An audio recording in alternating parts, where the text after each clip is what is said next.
It's a battleground. The fight is in your mind. And what a time now for us to take this dream and not let it die. Take this dream and give it life. Take this dream and breathe into it your own personal spirit until finally it becomes a flame that burns around the whole world.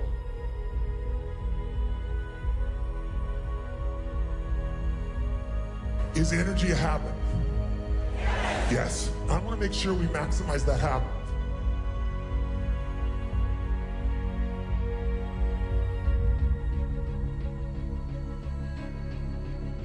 Every one of you in this room is a person of influence. Some of you don't look at it that way, some of you do. Some of you, it's your identity, you're a leader. But how many consider yourself to be a leader of something? What does a leader do? What makes you a leader? Gets results. And how do they do it? They maximize resources. And the greatest leaders in the world have always found a way to maximize better than anyone else.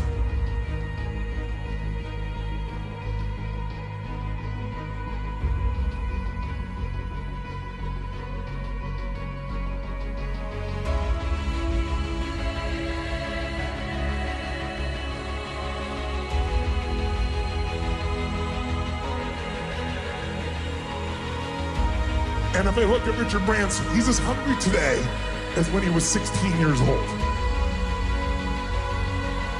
Working in a crypt, coming up with this idea called Virgin. Hunger is incredible. Energy is incredible.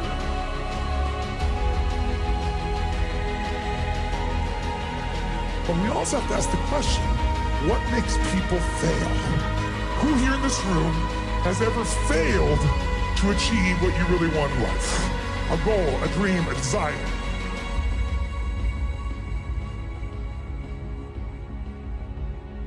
They asked Sam Walton in the 1974, had 78 stores. They all said in that year, sell. Sell Walmart in 1974. Resources, he has no more resources, he has no more cash, he has no more capability. No one's gonna want this anywhere else. Where's Walmart today, ladies and gentlemen? How many stores? Throw it up there. It's the dominant player on the face of the earth. Today you got 11,000 stores and $500 billion in sale.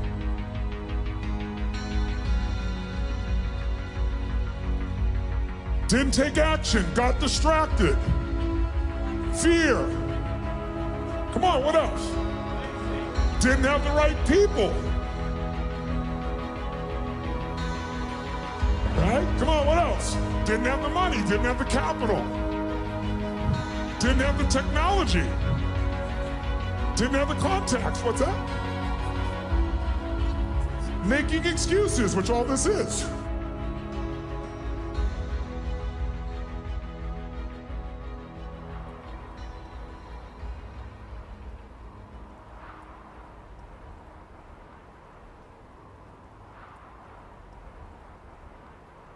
When I look at how to create answers, I don't look for the excuses.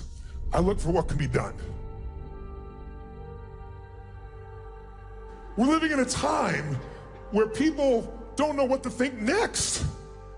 Where the economy around the world has been inflated, not with dollars or money. We don't even print it anymore. We couldn't afford to. We put ones and zeros in computers.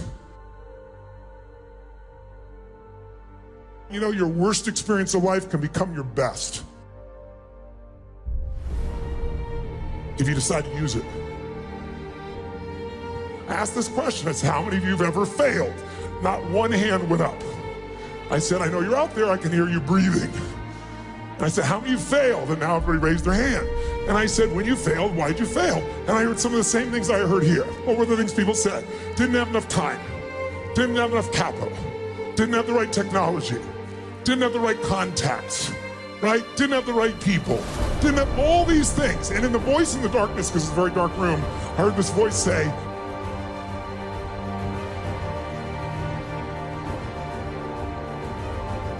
when you told me all the reasons why you failed, you told me resources you were lacking. Courage is a resource, right? Time is a resource. Money is a resource. People are a resource. Technology is a resource. But here's the challenge. Resources are never the real problem. We all know it if we look around. Think about it. You get the resources if you're resourceful enough.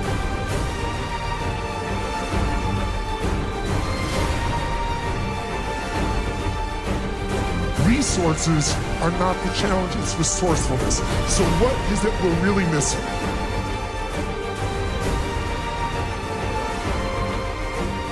It's some form of human emotion that we have learned to value less and less in a technologically driven society.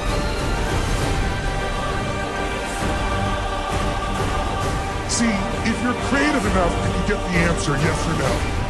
Yes or no? And creativity is a resource. If you're committed enough, can you get the capital, yes or no? If you care deeply enough for other people, will you get people to help you, yes or no? Are the answers there if you're resourceful enough, yes or no?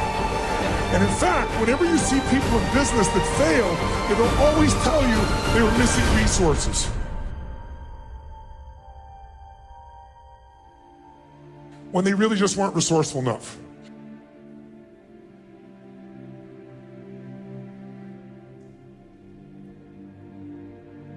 None of the people I interviewed were from the Lucky Sperm Club. They all built it from scratch. These people just took no excuses. They knew they could get the resources if they were resourceful enough. So what are the ultimate resources?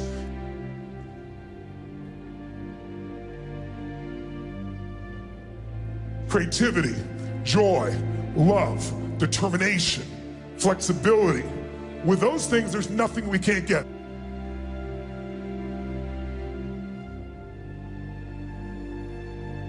Don't tell me you don't have the resources. If you don't, it's because you're low energy. It's because you're so frickin' smart, you're in your own way.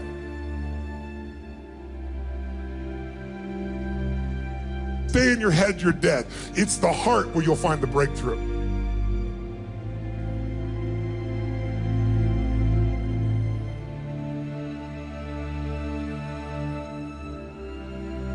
There is no limit. The only limit to our impact is our creativity and caring.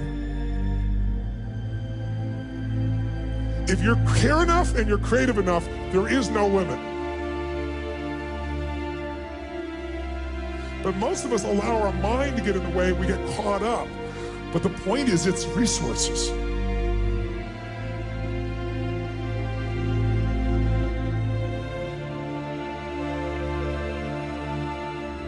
But if you do what no one else does, you have a gigantic advantage.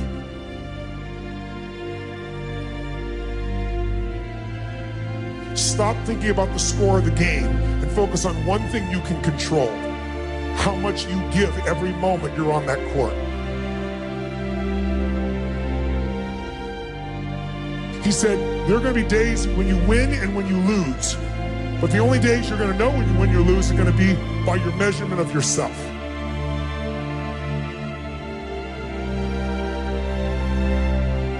If every single moment you're on that court, you are engaged at level 10 or above, if such a thing were to exist, and you gave every ounce of yourself every minute on the court, then it doesn't matter what the score is, you won.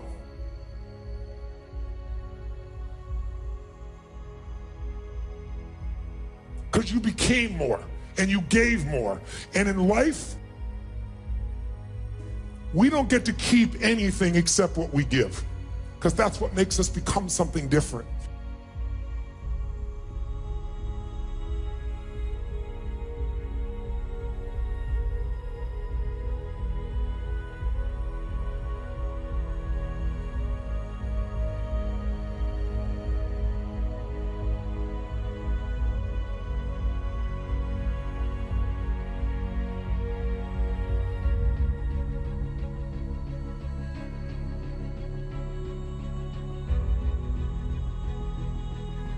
Listen, if you lose your hunger, if you're willing to settle for less than you can be or do or create or share, then you're selling yourself short and you're gonna make your life have not the juice it deserves.